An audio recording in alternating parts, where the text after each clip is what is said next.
Hello folks, welcome to the sixth and last video of this series of video tutorials about the Sloodle.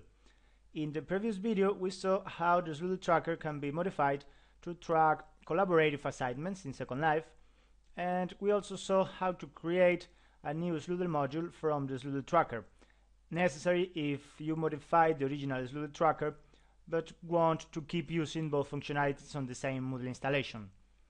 In this last video I'm gonna show you very quickly a second demo where the basic functionality of the Sloodle tracker was extended to track complex interactions made by a group of avatars working together to complete an assignment. This area of the engineering education island is called Circuit Wars. It could be described as a collaborative and competitive multiplayer game where players can learn about electronic circuits.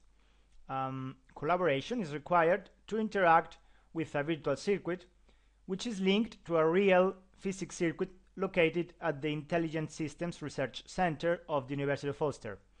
During the game, each team gets a target, which is an output for the electronic circuit, and working together they have to build the circuit that provides that output. Like in the learning zone I showed you in the last video, in the first part of Circuit Wars, users get some background information on the assignment. Once again, a Sloodle registrar booth is available to register the Second Life avatar in Moodle, and then users are asked to gather in teams of 4 people, right? The team booth is used to create a team by clicking each member on the corresponding object that appears in front of them, right? Once the team was created, color-coded t-shirts are given to each member, and after reading the last panels to get more theoretical background on the activity, information that they will have to use later with the circuit, they arrive to the quiz area. Here in this quiz area there is one Sloodle quiz chair for each member in the team, where they can get credits that will be used in the last part of the activity. The arena is where the teams interact with this giant RC circuit that you can see here, right? This circuit is composed of 3 resistors and 1 capacitor. Okay?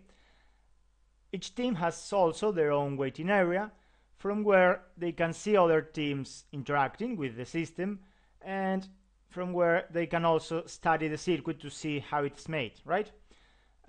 By turns, and depending on the number of credits the team got answering the quizzes, they are called to go to the center of the arena. A target value is provided in this panel, and from that very moment the team has 3 minutes to calculate the correct values for the resistors and the capacitor to set the output of the oscillator circuit to the required value, and then go back to the middle of the arena before the time runs out. Okay?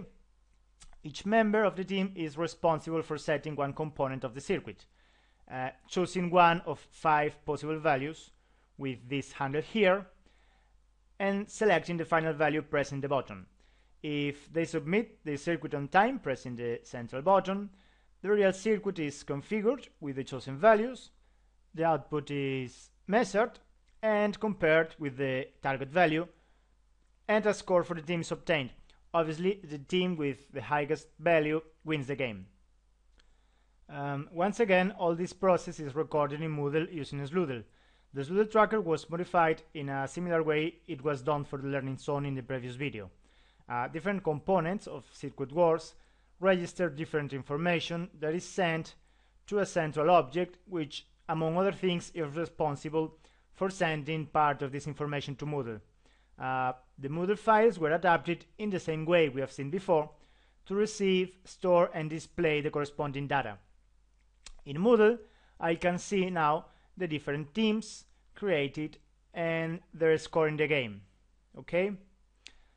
So, to summarize, in this case the Sloodle tracker was adapted to be used in a competitive game where 4 people teams interact with a virtual circuit.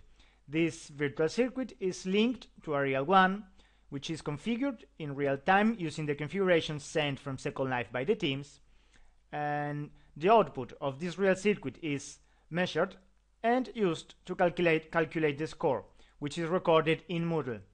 Information like output or target could be easily added to the Moodle report.